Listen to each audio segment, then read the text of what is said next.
If you're keen to reduce the weight of the kit that you carry when you go outdoors, then keep watching, because I'm going to share with you some rarely spoken about tips and ideas to reduce your kit weight. Let me share with you my first tip or my first piece of advice, and it's this. You will never find a piece of kit that weighs nothing.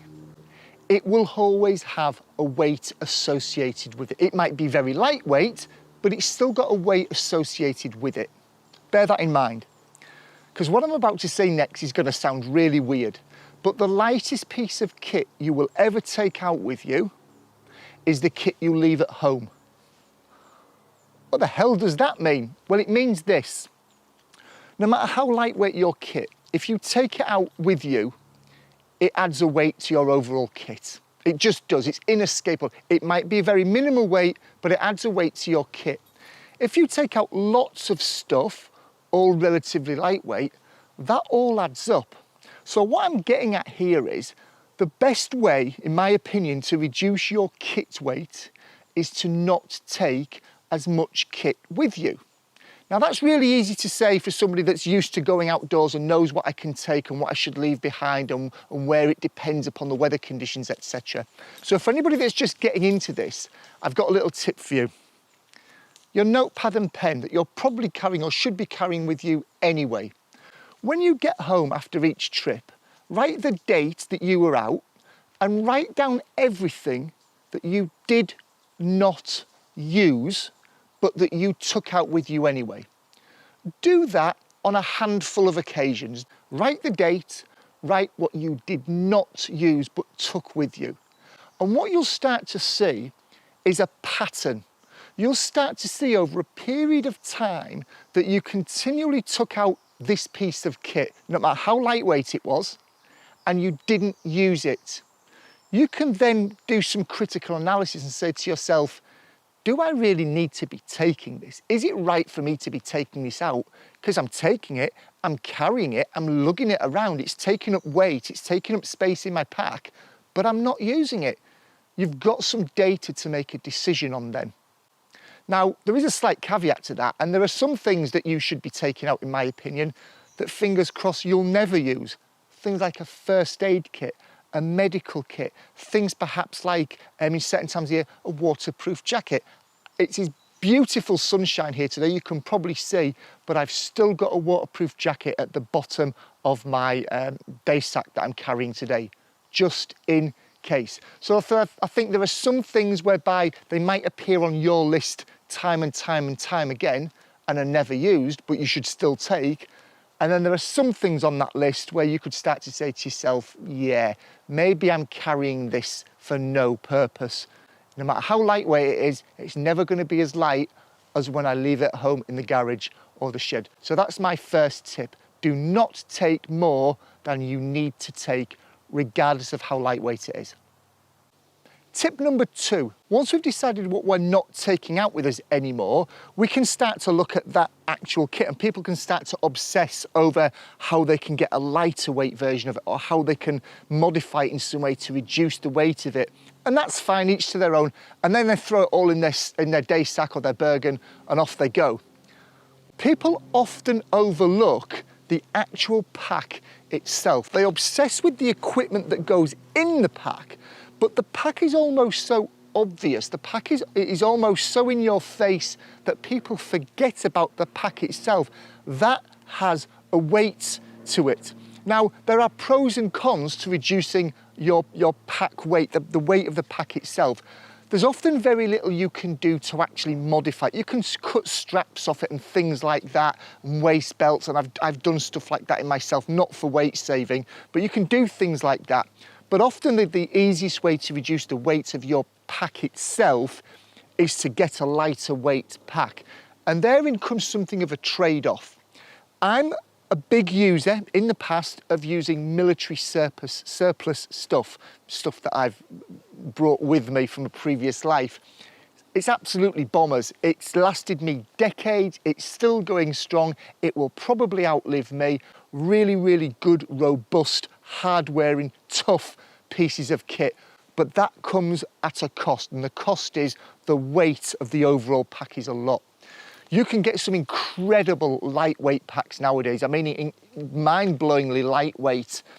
They are not going to last as long, in my opinion, doing the kinds of things that I go out and do as a military surplus type of kit. So there's something of a trade-off there. I'm not suggesting you should or need to do one or the other, but what I am putting in front of you is it's very obvious to look at the kit that we have, the kit that we use, that we put into our day sacks. That's the obvious thing to focus on.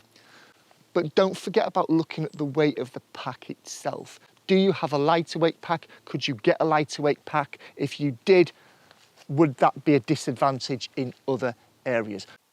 If you want to maximise your outdoor time by improving your bushcraft and outdoor skills, then hit that subscribe button and keep watching. Cheers.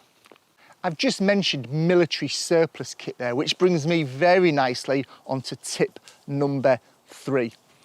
In my experience, in my opinion, the single area of your kit that probably takes up the most weight and space to get combined is your sleeping system, your sleeping bag, your roll mat, your bivy bag if you're using one, that whole kind of ecosystem of stuff that works together to keep you warm and dry and allow you a good night's rest.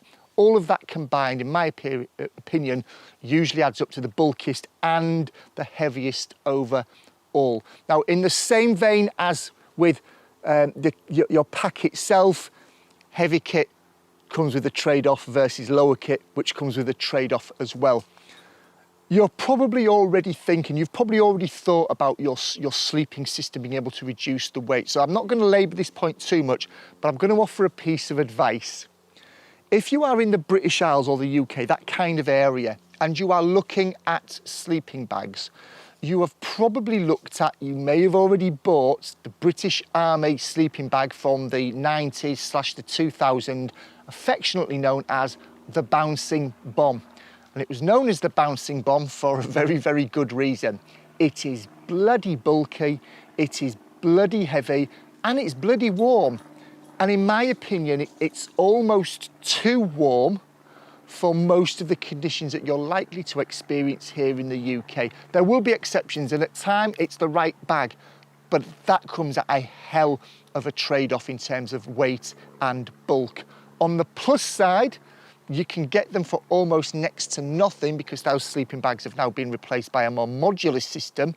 There's a reason they've been replaced by a more modular system, let me tell you. But if you're looking at sleeping bags and you're erring towards the old issue British Army sleeping bag, I would put a huge health warning on that, which is they're warm, probably too warm, probably more than you need. They're cheap, there's a big tick in the box, I accept that, but they will come at a space and weight cost, and it's a significant one. My fourth tip to help you reduce the overall weight of the kit that you're carrying is to think about your kit as being more than just what you put on your back. Think about everything that you have got with you, that you are wearing, there's a clue, as being as having a weight associated with it, as being an opportunity to reduce the weight. I was listening to a podcast recently between backpacking legend Chris Townsend and Paul Kirtley, and in that they were talking about a range of things, including footwear, including boots. Chris was talking about the fact that he's done sort of, mega endurance trails and lengthy trekking trails all over the world, and has done many of them in just trainers or approach shoes, or even sort of flip-flop type sporting sandals, because the weight savings associated with saving the weight on your feet is incredible. I'm going to drop a link to the podcast below in the description of this on YouTube. So if you've not listened to it, it's really, really, really worth your time going to have a listen to that. Incredibly insightful. Talked about the fact that many people really overcompensate in the type of footwear that they use, and that often less is more. Spoke about the fact that, and I'm probably going to get this the wrong way round, but having a pound of weight on your back is the equivalent to £5 on your feet in terms of the energy etc. that's required to move it. They also made another very good point, which I've never thought about, but once the weight is on your back, yes, you are exerting energy and calories moving it. It's on your back and you're walking, that is weighing you down, but actually it's a fairly static weight. Whereas with your footwear, if you think about it, every time that you take a step, that weight isn't just on the end of your foot, but actually there's an effort required to move that weight to take the next step and then move that weight to take the next step. So it's not a static weight like it is on your back. It's a weight that constantly needs energy and effort and calories to keep taking step after step, which I'd never thought about. I've got a range of boots, I've got a range of footwear, from incredibly thick, solid, non-flexible winter mountaineering boots that are crampon compatible, through to sort of, you know, relatively lightweight ankle boots, slightly heavier weight calf boots. Both of those are a military issue. Right through to what I'm wearing on my feet now, which is a pair of incredibly lightweight approach shoes. And again, I must admit, until recently, probably the last year or two, whenever I went out in the woods, I'd wear boots. And I guess that's a habit of being in the army, is you kind of always wear boots. It's different types of boots, different weights, different colours, but you wear boots.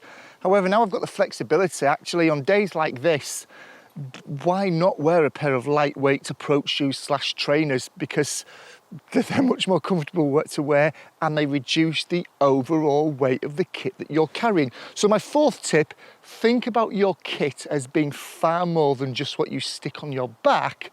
Think about it being the whole package, including what you stick on your feet. Could you save any weight there?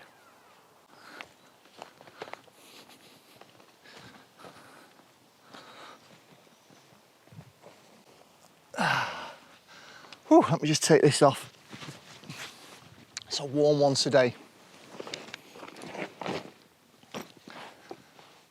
Finally then, my fifth and final not so obvious hint or tip for reducing the weight of the kit that you're carrying is, and it's an extension on what I've just said in tip 4, think about the weight of what you're expected to move as being more than just that, as being more than just what's on your feet or what you're wearing. Think about the weight of what you're being expected to move as you personally. And what I mean by that, without wanting to sound rude, is if you are overweight, if you are carrying excess weight, if you are unhealthy, you don't have to be overweight to be unhealthy, or you don't have to be unhealthy to be overweight, or vice versa, then that is going to have an impact, whether you like it or not, on your ability to move kit with a weight associated to it. Whatever that weight is, that's going to have an ability for you to be able to move from A to B all the way through to Z, and if need be, back again. There's someone carrying no excess weight.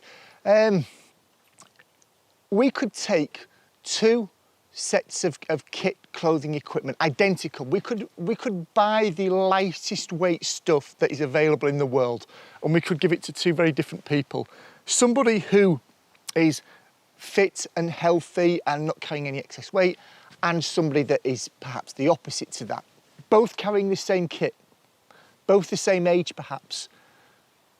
Clearly somebody is going to have a harder time after a period of time transporting that weight than somebody else. I will leave it to your own imagination or logic making to be able to figure out who that person would be. So that would be my 5th tip, is yes, it's all well and good and noble to look at the kit you are carrying, to determine whether it's necessary or not, to determining if it is necessary, whether its lightweightness versus its robustness is right for you and what you do.